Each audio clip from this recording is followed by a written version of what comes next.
Hi, everyone, and welcome to part one of my Tragic Star of the Week. This week, we'll be talking about Dorothy Stratten, the famous Playmate of the Year in 1980, who became infamous for being brutally murdered that same year by her sleazebag husband. Let's take a look at what happened. Hi, everyone, and welcome to my channel, Tragic Hollywood Star of the Week. This week, we're going to be talking about Dorothy Stratten. She wasn't really a star. She made a name for herself as a very popular Playmate of the Year because everyone was drooling over this newcomer and speculating, and she was dating Peter Bogdanovich, and next thing you know, she's in a movie, and then all of a sudden she was brutally murdered by her pimpy husband, her sleazebag of a husband, Paul Snider, while she was trying to pay him off and get him to sign divorce papers. So let's talk about poor Dorothy Stratten, whose life ended tragically, horrifically, and tragically at the age of 20 in 1980. Dorothy was born in Canada in 1960 to a turbulent situation. I think when she was 3 years old, her father left her mother for another woman, and her mother was forced to raise her and her three siblings by herself. Then when Dorothy was 6, her mother married a violent man who beat them and beat their mother, and she stayed with him for a little while, and I guess she ended up ditching him. So Dorothy, and then she had to work full time, so Dorothy was sort of the caretaker for her other siblings. She was particularly close with her little sister Louise, whom she had cared for since she was an infant. So here's Dorothy. She's not even a teenager yet, and she's taking care of her other siblings. So she was in pretty poor circumstances in Canada, and she was just an average girl with average dreams. She was not necessarily standout gorgeous, but there was one aspect of her appearance which was unique. She had a near perfect body, a nearly perfectly proportioned body.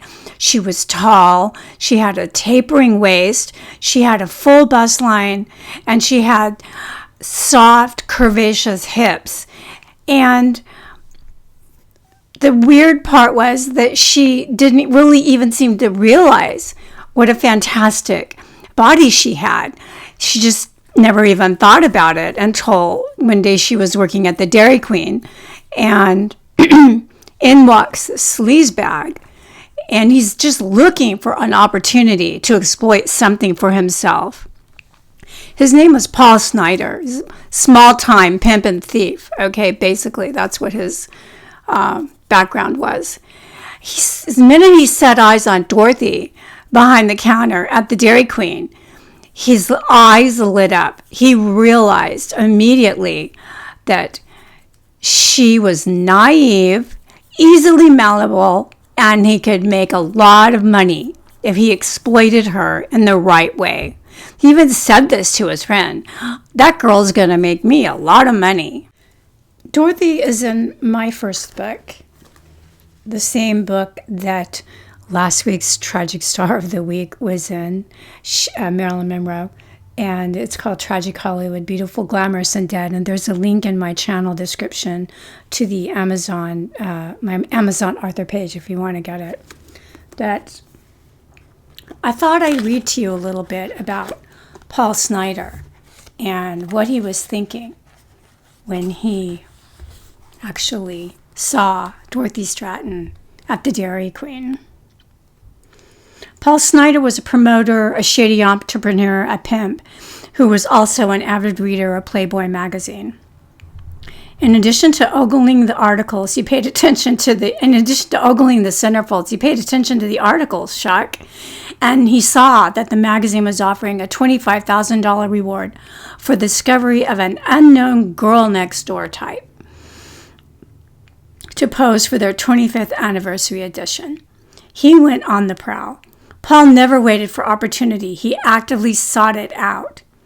And there she was, quietly taking burger orders, avoiding eye contact in all her fast food glory.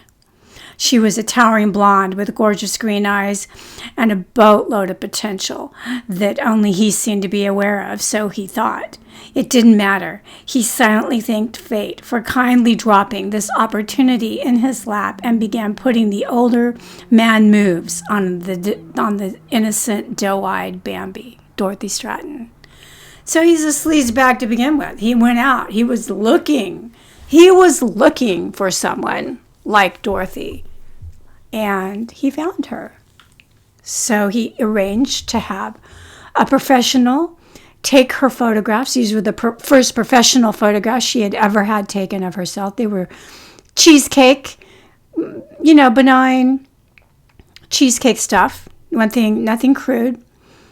And then he sent those photographs off to Playboy magazine, and he waited.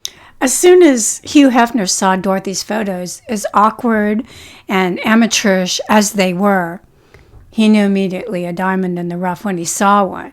She was invited to fly out to Los Angeles the very next day after Hefner saw her photos. It's the first time she'd ever even been on a plane. She was that poor and that naive. She was like a child. She was a child. She was only 18 when this happened. She'd have 2 more years to live it up, I guess. It's sad. Anyway, she flew out. Paul wasn't invited, and this must have chapped, his gears, because he didn't like that very much.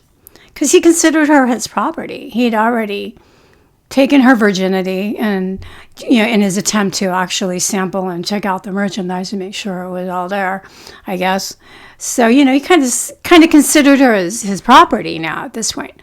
So when he wasn't invited to go out to Los Angeles, this was the start of a long, slow series of affronts to Mr. Snider's ego that would eventually result in a real horror and tragedy for Dorothy Stratten, unfortunately. I'm going to read this paragraph in my chapter on Dorothy because I think it says it better than I could paraphrase this, with the kind of effect she had when she went to the mansion, the Playboy mansion. This was the disco 1970s. It was at its height. It was at its peak. The hedonistic lifestyle that Hugh Hefner trotted out for the whole world to see was the envy of every red-blooded American male in the country. They drooled over these specials that were on HBO, these night specials about the Playboy mansion at night, or I don't remember, but yeah, they were actually legitimizing pornography, making it seem like it was something to be coveted and exploited. And this hedonistic lifestyle was something that people were yearning to have for themselves.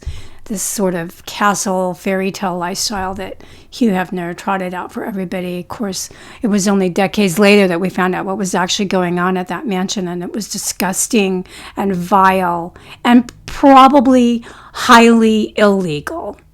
This is what I said about it in my book. 18-year-old Dorothy was flown out to Los Angeles the very next day. It was the first time she'd ever flown on a plane. Paul was not invited. Too bad. Against her mother's wishes and at Paul's urging, Dorothy threw herself into the lifestyle that was the decadence personified in the post-disco era of the late 1970s. Ground zero for this decadence was Hugh Hefner's Mount Olympus in Beverly Hills, the Playboy mansion. Dorothy, with her hickish naivete and seeming ignorance of worldly matters, is not seeming, she really was ignorant of worldly matters. She was a high school dropout, exhibited a Marilyn Monroe-esque quality that had the famous and her potential rivals paying close attention. There was no shortage of beautiful girls hanging out at the mansion, but Dorothy stood out. And not just for her appearance. In fact, she was really not exceptional in that sense when she stacked up alongside other playmates and models. Her face was very ordinary and only took on an over-the-top 80s style glamour when professionally made up. Her figure was fantastic, but that was not unusual. Almost every girl at the mansion had a fantastic figure. So what made Dorothy stand out? She possessed that ethereal innocence that was best captured with the still camera alone. Much like Marilyn, even video cheapened the effect to a degree. To say the camera loved her is a terrible understatement. The juxtaposition of a woman child posing in sexually explicit ways is tremendously appealing to a lot of men, as we know, though most of them would sooner die than admit it. We have, well, I'm not going to say anything. Hefner knew this, and he exploited Dorothy's appeal like the brilliant businessman he was. When he was interviewed for the A&E biography on Dorothy in 2000, he spoke in tired cliches that nonetheless seemed to come from his heart. Aww. She was the sweetest person I ever knew, the epitome of the girl next door. She lit up a room. All the corny phrases were true about Dorothy. Unquote. So there she was, this kind of diamond in the rough, this sweet little innocent girl, naive to the hilt, from Canada, not even American, but she was the girl next door, the Canadian girl next door, I guess. So she was in Hef's inner circle at the mansion. He clearly had a favorite, and it was Dorothy Stratten at this time. She paid her bills by serving cocktails to the rich and the famous at the Playboy Club in Century City. And she spent her nights and her weekends and most of her free time at the Playboy Mansion, hobnobbing with directors and movie stars and movers and shakers. And she was having the time of her life, apparently. And then that pesky Paul Snider showed up 3 months later, like a bad penny. And she must have been pretty disappointed, even though, technically speaking, nobody would have known who the heck she was if it hadn't been for him and those photographs that he took of her. But here he is, he's horning in on her good time. He's putting his arm around her at these events. He has to be invited because, he's supposedly her boyfriend. So he's invited to the Playboy Mansion, and he wears this pimpish, like the stereotypical pimp clothes. It's ridiculous. Anyway, and he would always have his arm around Dorothy, like, this is mine, she's mine, or whatever, just to make everyone know that they're like a couple and that she belongs to him. And everybody was just kind of like creeped out by this guy, and they're like, Hef, why do you have this guy here? He's like totally a joke. And Hef is like, yeah, Dorothy Stratten's boyfriend, what can I do, So through Hef's connection, she was able to get an agent, and he was able to get her some bit parts in some movies like Galaxina. I mean, they weren't big parts, but she was at least trying to break into the movies, and Hef made her Playmate of the Month that year in 1979. I mean, in August, she was Playmate of the Month, and so she was really thrilled because some girls, they don't get that honor ever, or they have to work a few years before they get that honor, but she was given it right away. So this was thrilling for her, and also it caused a lot of resentment from other girls. Then Dorothy did something that a lot of people found hard to believe. She actually married this piece of shit. She actually married him because he reminded her that she had him to thank for everything. That if he hadn't walked into the Dairy Queen that day, she'd still be back at the Dairy Queen, serving hamburgers. Maybe she'd have been married to some local yokel and have a kid by now. But she certainly wouldn't be living at the Playboy Mansion, working at the Playboy Club in Century City, and making movies. And that he was responsible for all of this, and she owed him. And because she was so, what's the word? Nice? Nice doesn't seem to quite cut it. Because she was just so insecure, I guess is a better word, insecure, she agreed to marry him. So they got married in Las Vegas, I think. Nobody came.